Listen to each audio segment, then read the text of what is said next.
आप देख रहे हैं जी न्यूज। मैं हूं चंदन सिंह। रिद्धिमान साहा के एक ट्वीट के बाद उठा विवाद अब और बड़ा हो गया है। साहा को पत्रकार ने इंटरव्यू नहीं देने पर धमकाया था। दरअसल रिद्धिमान साहा ने टीम से बाहर होने पर ट्वीट किया था और बताया था कि कैसे एक पत्रकार इंटरव्यू न देने पर उन्हें धमकाने लगा। साहा ने उस पत्रकार के मैसेज को भी सार्वजनिक किया था जिसमें लिखा था कि उनका फोन नहीं उठाकर साहा ने ठीक नहीं किया। साहा के ट्वीट के बाद कई पूर्व क्रिकेटर्स ने साहा से उस पत्रकार का नाम सार्वजनिक करने को कहा, तो वहीं बीसीसीआई अब इस मामले की जांच भी करेगा। इससे पहले रिद्धिमान साहा ने द्रविड़ पर भी आरोप लगाए थे कि द्रविड़ ने उन्हें रिटायरमेंट पर विचार करने को कहा था। बीसीसीआई साहा को पत्रकार की धमकी मामले पर सख्त है। बीसीसीआई इस पूरे मामले की जांच करेगा। पत्रकार ने साहा को इंटरव्यू ना देने पर धमकाया था और रिद्धिमान साहा ने इस मामले में ट्विटर पर वो स्क्रीनशॉट शेयर किए थे, मैसेजेस के स्क्रीनशॉट शेयर किए थे। गौरतलब है कि कुछ ही दिनों पहले जब टीम का ऐलान किया गया तो रिद्धिमान साहा को टीम में शामिल नहीं किया गया।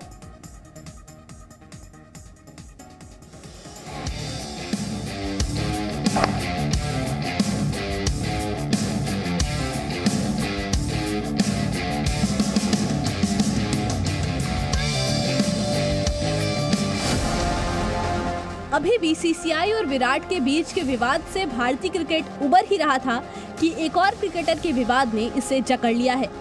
ये क्रिकेटर है टीम इंडिया के विकेटकीपर रहे रिद्धिमान साहा। श्रीलंका के खिलाफ टेस्ट सीरीज से साहा को बाहर रखा गया है और इसके बाद ही उनसे जुड़ा विवाद सामने आया।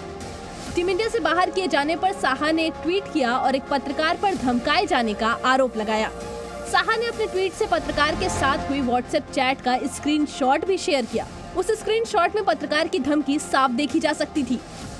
साहा ने ट्वीट में लिखा, भारतीय क्रिकेट में मेरे सभी योगदानों के बाद एक तथाकथित आदरणीय पत्रकार से मुझे ये झेलना पड़ता है।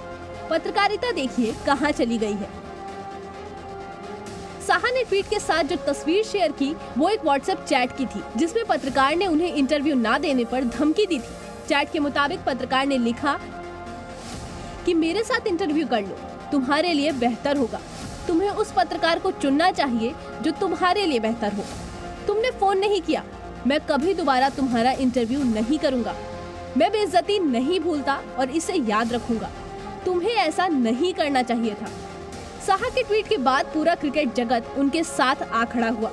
सहवाग भज्जी से लेकर रवि शास्त्री ने उस पत्रकार का नाम जग जाहिर करने को कहा। हरभजन ने लिखा, ये कैसी पत्रकारिता है रिद्धि, तुम्हें इस पत्रकार का नाम सार्वजनिक करना चाहिए। सहवाग ने ट्वीट कर लिखा कि ना तो ये पत्रकार है ना ही सम्माननीय, बस चमचागिरी है, मैं आपके साथ हूँ। तो वहीं टीम इंडिया के पूर्व कोच रहे रवि शास्त्री ने लिखा, कुछ ऐसा जो टीम इंडिया के साथ अक्सर हो रहा है। बीसीसीआई अध्यक्ष को इस मामले में कुछ करना चाहिए। पता करें वो व्यक्ति कौन है, यही सभी क्रिकेटर्स के हित में है। वही मामले को बढ़ता देख बीसीसीआई ने इस पूरे मामले की जांच की बात कही और कहा कि वो इस पर पूरी तरह गंभीर है। इसके अलावा बीसीसीआई साहा के उन बयानों की भी जांच करेगी जिसमें उन्होंने टीम मैनेजमेंट के खिलाफ बातें कही थी। टीम से बाहर होने के बाद साहा ने कहा था कि कोच राहुल द्रविड़ ने उन्हें रिटायरमेंट लेने को कहा था। टीम के ऐलान के बाद साहा ने कहा था कि टीम प्रबंधन ने मुझसे कहा था कि अब मेरे नाम पर विचार नहीं किया जाएगा। मैं तब तक नहीं बता सकता था जब तक मैं भारतीय टीम के सेटअप का हिस्सा था। कोच राहुल द्रविड़ ने मुझसे रिटायरमेंट पर विचार करने को भी कहा था। इसके अलावा साहा ने गांगुली पर भी टीम में बने रहने के वादे की बात कही थी।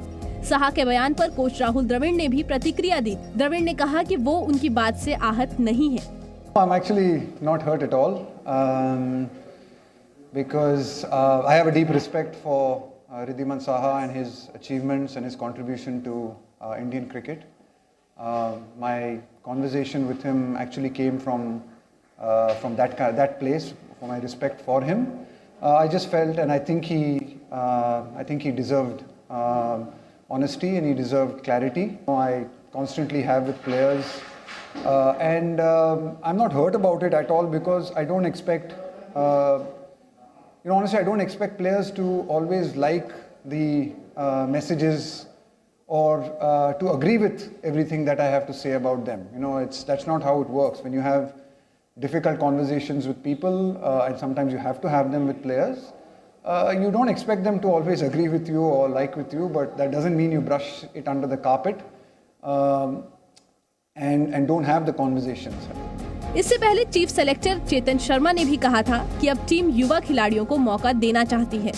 ये क्रिकेट है जो मतलब आप रन बनाइए, विकेट्स लीजिए, आकर देश के लिए खेलिए, वो सबसे इम्पोर्टेंट एस्पेक्ट है। काफी समय पहले in the sense immediately after South Africa we told them कि आपको हम ये 2 मैचेस के लिए नहीं पिक कर रहे, आप रणजी ट्रॉफी खेलिए। साहा टीम इंडिया की तरफ से 40 टेस्ट और 9 वनडे खेल चुके हैं और वो बीसीसीआई के कॉन्ट्रैक्ट खिलाड़ियों में से एक हैं। यही वजह है कि बीसीसीआई इस मामले को हल्के में नहीं लेना चाहती। ब्यूरो रिपोर्ट, जी मीडिया। हमारी सहयोगी किरण चोपड़ा इस खबर पर हमारे साथ जुड़ चुकी हैं। किरण, बहुत ही गंभीर मामला, जिस तरह से रिद्धिमान साहा को इस तरह से मैसेज किया जाता है एक पत्रकार की ओर से, अब निश्चित तौर पर बीसीसीआई ने इस मामले पर सख्त रुख दिखाया है। बीसीसीआई की ओर से क्या गाइडलाइन होती है पत्रकारों से बातचीत को लेकर के, और क्या कुछ इस मामले पर अब बीसीसीआई कर सकता है? देखिए चंदन, जिस तरीके से ये चैट जब उन्होंने डाली तो आप मानिए एक बार फिर भारतीय क्रिकेट में एक नया विवाद शुरू हो गया। 2 मामले जुड़े हैं रिद्धिमान साहा से। एक मामला वो जुड़ा है जो उन्होंने टीम मैनेजमेंट के खिलाफ कमेंट्स किए, और दूसरा मामला ये वाला जो उन्होंने एक पत्रकार की चैट को सार्वजनिक कर दिया। इस चैट में जो चिंताजनक बातें थी वो ये थी जिसमें पत्रकार खुद ये कह रहे हैं कि आप डेमोक्रेटिक नहीं होना चाहते, डेमोक्रेटिक होना चाहते हो तो मैं कुछ नहीं कह सकता। साफ तौर पर उन्होंने कहा कि मैं आपको उनको इंटरव्यू देना चाहिए जो आपकी मदद कर सकते हैं, और यही कमेंट्स जो है वो बीसीसीआई को गले नहीं उतर रहे हैं। क्योंकि आप ये देखिए कि कोई भी कॉन्ट्रैक्टेड प्लेयर, क्योंकि ग्रेड बी कॉन्ट्रैक्ट के साथ जुड़े हुए हैं रिद्धिमान साहा, वो जब पब्लिकली आकर ऐसी बात करते हैं और उनसे एक पत्रकार ये करता है तो ये बड़ी चीज इसलिए हो जाती है क्योंकि हो सकता है बीसीसीआई इस बात की तह तक जाना चाहता है क्या और भी कई क्रिकेटर्स हैं जिनके पास इस तरीके की धमकियां पहुंचती है, और इसीलिए बीसीसीआई चाहता है कि इस मामले की पूरी कार्रवाई हो। उस पत्रकार का नाम सार्वजनिक करने को साहा को कहा गया है कि बताया जाए कि वो पत्रकार कौन है, ताकि उसके खिलाफ आगे कोई खिलाड़ियों से अगर वो बातचीत करने की कोशिश करता है तो उस पर किसी तरीके का प्रतिबंध लगाया जा सके। यही वजह है कि बीसीसीआई मामले को हल्के में नहीं ले रही है और पूरे मामले की अब वो जांच कर रही है। ये साफ तौर पर बीसीसीआई के तौर पर औपचारिक तौर पर हमें बताया गया। जी किरण, क्या आप स्पोर्ट्स कवर करती रही हैं, क्या ऐसे मामले पहले भी सामने आते रहे हैं जो कि अब तक बहुत ज्यादा सुर्खियों में नहीं आए? चूंकि साहा अब जो है उन्होंने ट्विटर पर इसे पब्लिक कर दिया, क्या इस तरह के विवाद पहले भी होते रहे हैं जो कि अंडर द कारपेट जाते रहे थे? बिल्कुल होते रहे हैं, और अगर आप सीनियर खिलाड़ियों की बात करें या स्टार खिलाड़ियों की बात करें, उनके साथ इतने नहीं देखे जाते चंदन, क्योंकि उनके साथ एक बहुत स्ट्रॉन्ग बाउंड कॉन्ट्रैक्ट होता है बीसीसीआई का कि जब तक आप टीम में खेल रहे हैं आप पब्लिकली जाकर ऐसे इंटरव्यूज नहीं दे सकते हैं। लेकिन आप ये देखिए कि पिछले कुछ समय में जो हुआ है, पहले विराट कोहली का सामने आकर बयानबाजी करना, उसके बाद अब रिद्धिमान साहा भी आकर टीम मैनेजमेंट और द्रविड़ के साथ हुई उनकी अंदर द कारपेट बातचीत को जब आके बाहर जाहिर कर रहे हैं, तो बीसीसीआई इस पर नकेल कसना चाहता है। ठीक है, बहुत शुक्रिया किरण इस पूरी जानकारी के लिए। Presenting B News app, available on Google Play and App Store. Download it now.